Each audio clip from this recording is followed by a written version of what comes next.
vosso professor de língua portuguesa, e hoje daremos continuidade ao nosso curso de língua portuguesa. Estamos, graças a Deus, na terceira aula, e esta aula eu prometo que será mais curta, as outras eu realmente confesso que estavam com um tamanho assim abusivo, excessivo, né, de encher a paciência, 40 minutos, 38 minutos.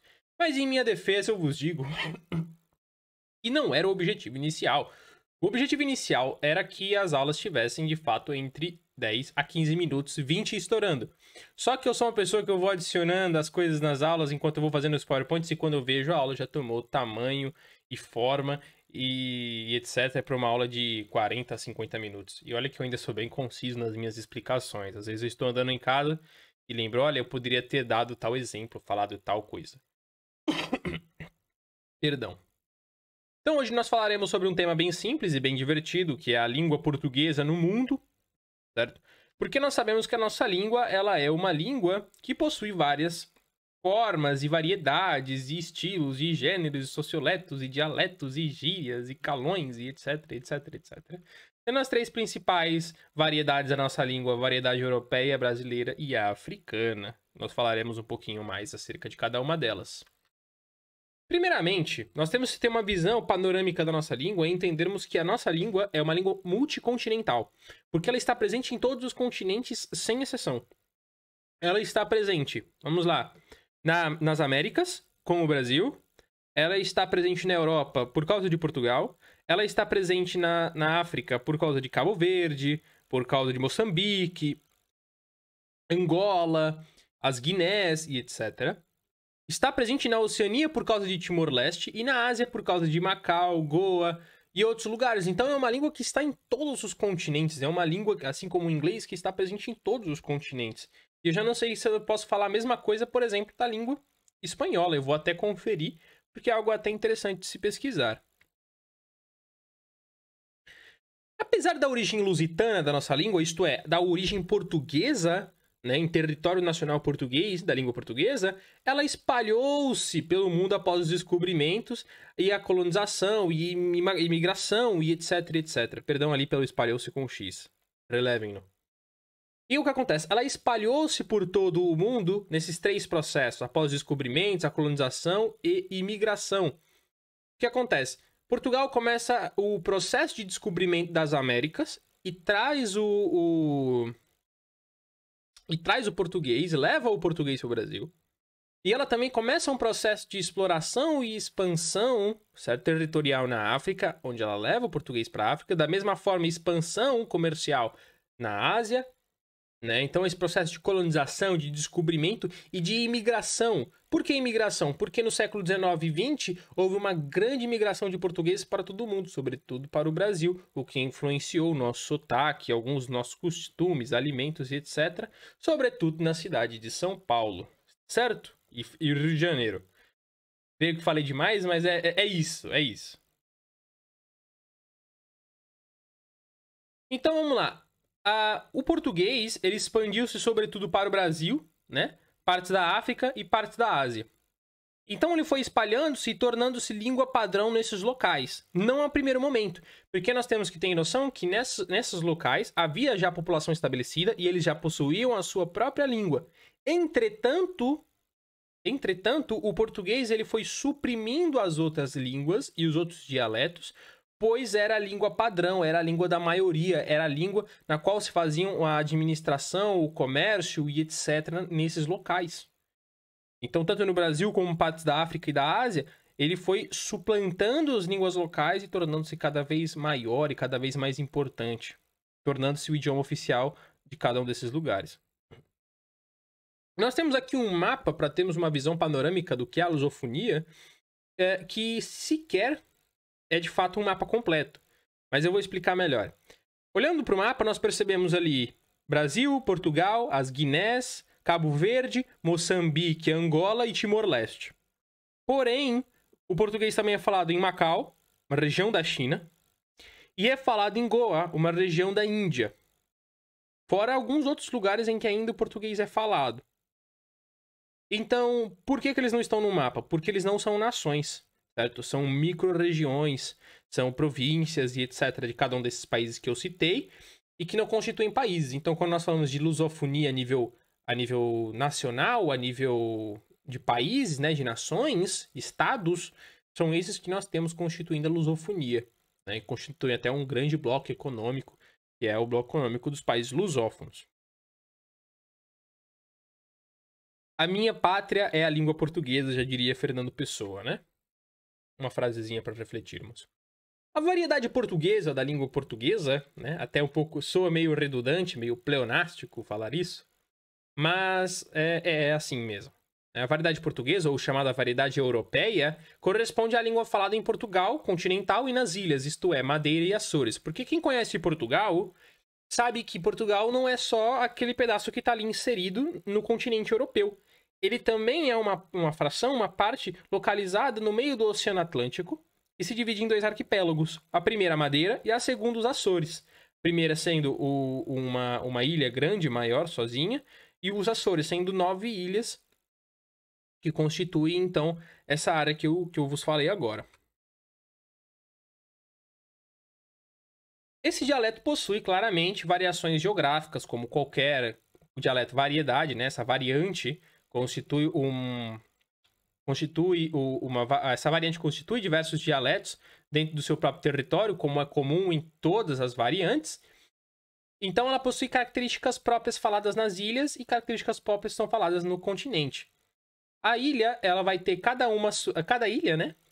Cada ilha o seu dialeto específico, as suas características específicas, que vão tornando essa característica linguística e dialetal das ilhas portuguesas muito únicas. Então, cada ilha, seja São Miguel, seja a Ilha Terceira, seja Madeira, e a região, dependendo dessas ilhas, vão possuir características muito específicas dialetais que são próprias dessas ilhas, né? Então, as ilhas não falam um único dialeto, mas cada ilha fala o seu dialeto. Nós temos também uma variação geográfica a nível nacional, né, que nós podemos dividir em 2 grandes blocos, o setentrional e o centro-meridional. O setentrional seria centro-norte e o centro-meridional, centro-sul, né? São 2 grupos dialetais bem interessantes, possuem uma variante bem legal, os dois, cada um uma variante bem legal no sentido fonético, e uma variante lexical muito interessante, bem vasta, e que nós poderemos estudar logo depois no decorrer do curso, porque eu ainda pretendo fazer aulas específicas para cada uma das variantes. Então, uma aula para nós falarmos de maneira geral e panorâmica de todos os dialetos portugueses e as suas características fonéticas, um outro para nós falarmos de todas as variantes brasileiras e as suas características fonéticas e lexicais. Claro que eu nunca vou conseguir abranger todos, principalmente quando fala do Brasil, mas eu vou tentar. E também da África na medida do possível. Apesar de eu não ter muito conhecimento, eu posso chamar amigos que tenham ou fazer um estudo mais aprofundado para explanar isso para vocês, tá bem? Então temos aqui um exemplo interessante do sotaque açoriano. Vamos escutar alguns minutinhos, certo? E é bem interessante. Eu vou até avançar um pouco aqui no vídeo. Já agora... isto é uma coisa que a mim me acontece muito porque eu sou da Terceira e nós não temos o sotaque de São Miguel. Mas tu sabes fazer o sotaque de Cerense. Sei. Eu queria já falar disto. Queria já falar disto. O sotaque da Terceira não é tão divertido. Isto é uma coisa que nós vamos esclarecer aqui, é um mito, não é? Porque a malta que não é de São Miguel está sempre a levar com isto, que é... És dos Açores, mas não tens sotaque. Passamos a explicar. O sotaque que os continentais entendem como açoriano é, na verdade, o sotaque da ilha de São Miguel, que é a maior ilha, onde fica a cidade mais importante, Ponta Delgada. Não se quer assassinado quando chegar a Angra-dos mas tudo bem. E é onde as pessoas falam com este sotaque giríssimo. Só que também, por ser a maior ilha, é a ilha onde vive aí 60% da população açoriana. Por isso, quando encontrarem um açoriano... Vou dar uma avançada aqui para nós escutarmos o sotaque do açoriano da ilha de São Miguel. Nós estamos escutando aqui o da Ilha Terceira, que ele já é mais parecido com o continental.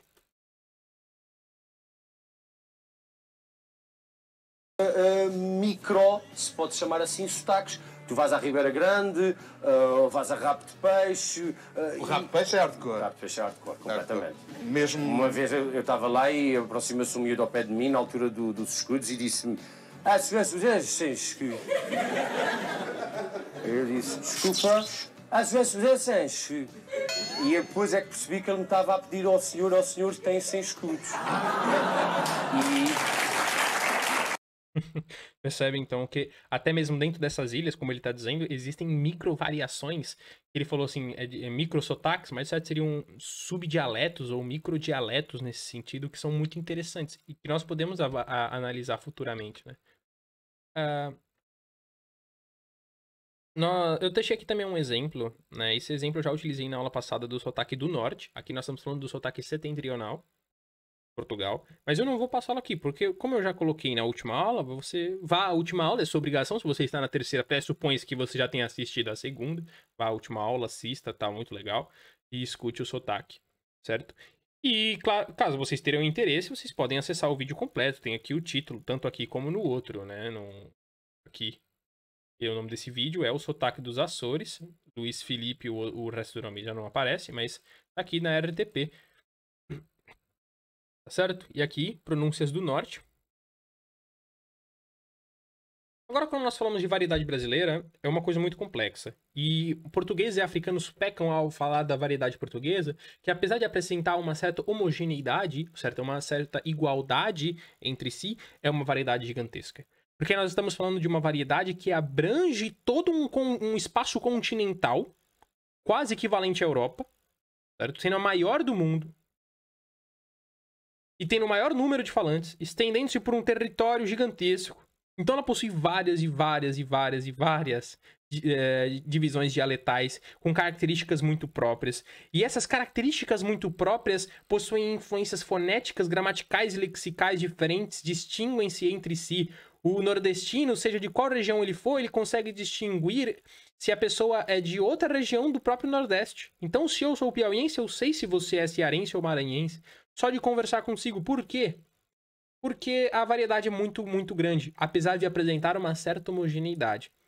E cada região vai ter a sua influência específica. Uma região mais influência do Tupi, outra já uma influência mais forte do Guarani, a outra uma influência mais forte, por exemplo, do italiano, a outra mais do alemão, uma outra mais do espanhol, uma outra até do holandês. E aí nós vamos tendo uma mistura que, apesar de apresentar uma certa homogeneidade e caminhar para uma estabilização muito grande nos próximos anos, porque aquilo que nós falamos, a língua padrão, ela vai consumindo, ela vai esmagando, ela vai acabando com as demais regionalizações. Então, eu tenho uma teoria de que o português brasileiro ele chegará a uma homogeneidade muito grande daqui a uns 10, 20 anos por causa da democratização da mídia e da educação, né? Mas é muito interessante isso. Então, assim, até na hora de falar de variedade brasileira é muito complicado. Porque são dezenas e dezenas de dialetos diferentes que vão relacionando-se entre si, que diferem entre si. Um ótimo vídeo para falar sobre isso é esse aqui, o Super Explica Sotaques do Brasil. Aconselho demais esse vídeo, não passarei aqui agora, porque é um vídeo um pouquinho longo e é bem interessante, mas eu vou passar só um pouquinho, só alguns minutos, segundinhos, mas nada além disso. Você já se perguntou por que é que existem tantos sotaques no Brasil? O que não falta são variações de Portugal, da Itália, da Alemanha, Holanda, Polônia, os escravizados de várias regiões da África e, claro, os índios que já viviam por aqui. Gente de tudo quanto é canto. O idioma português aqui no Brasil se transformou conforme esses povos se misturavam ou se isolavam na hora de ocupar um território. Foi o que aconteceu com o famoso R caipira. A história do R de porta começa no século XVI, quando os portugueses chegaram ao Brasil. Naquela época, Então, é um vídeo que vai falar de vários aspectos, por exemplo, o R de porta, o S, né? O S bilante, o S chiado e etc, etc. Então é bem interessante, vocês assistam aí, é um negócio bem legal. Se você é português principalmente, para que você perca essa ideia de homogeneidade que muitos portugueses têm ao verem o português do Brasil, pensam que é tudo uma mesma coisa, e quando de fato não é, e da mesma forma o brasileiro quando vê os sotaques de Portugal. Certo? Aqui prosseguimento a aula. Vamos lá, quando nós falamos de variedade africana, nós estamos falando da falada, né, em todos os países africanos, mas especialmente Moçambique e Angola, né, pois eles são os mais estudados, como está bem escrito ali. Só que isso é um pouco triste, né, porque nós sabemos que as Guinéas falam português, Cabo Verde fala português, só que aquilo que é mais estudado, fato é Moçambique e Angola, e eu creio até que esses estudos não são tão significativos quanto as outras variantes, os estudos feitos nas outras variantes, o que é bem decepcionante. Porém, eu creio que daqui a uns anos e etc., com o desenvolvimento desses países, ou até com o interesse dos demais nessas variantes, nesses dialetos, e seja empregado um estudo mais pesado e etc. Um investimento maior por parte desses países, né, para que esses dialetos sejam estudados.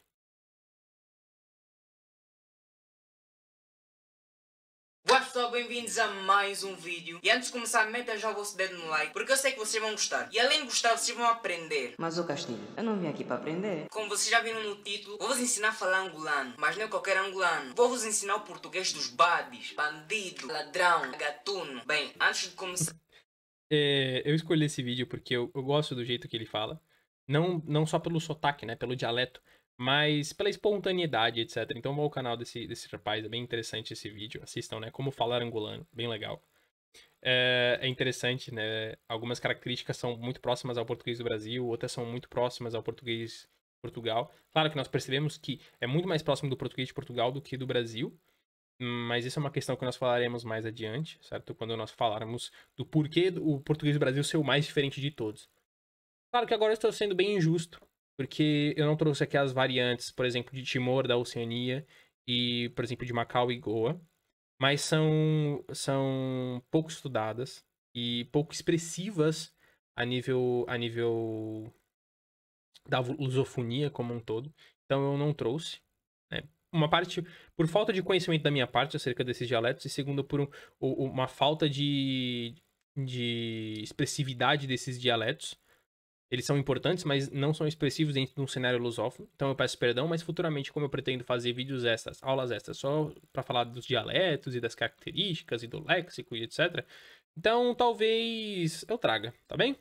Muito obrigado se você ficou até aqui. Eu espero que você tenha gostado, certo? Desse vídeo. Foi bem curto, bem básico. Eu percebi que tinha alguns errinhos ali no PowerPoint. Eu peço perdão novamente, eu tenho que corrigir isso. É porque eu sempre faço o PowerPoint logo antes de gravar. Então esse aqui que eu tô gravando, eu fiz o PowerPoint agora. Eu terminei o PowerPoint e já começo a gravar. Então eu peço perdão. Eu tenho que ter um pouco mais de cuidado em revisar o PowerPoint. Eu não sou uma pessoa acostumada a digitar no computador, então eu não sei datilografar bem.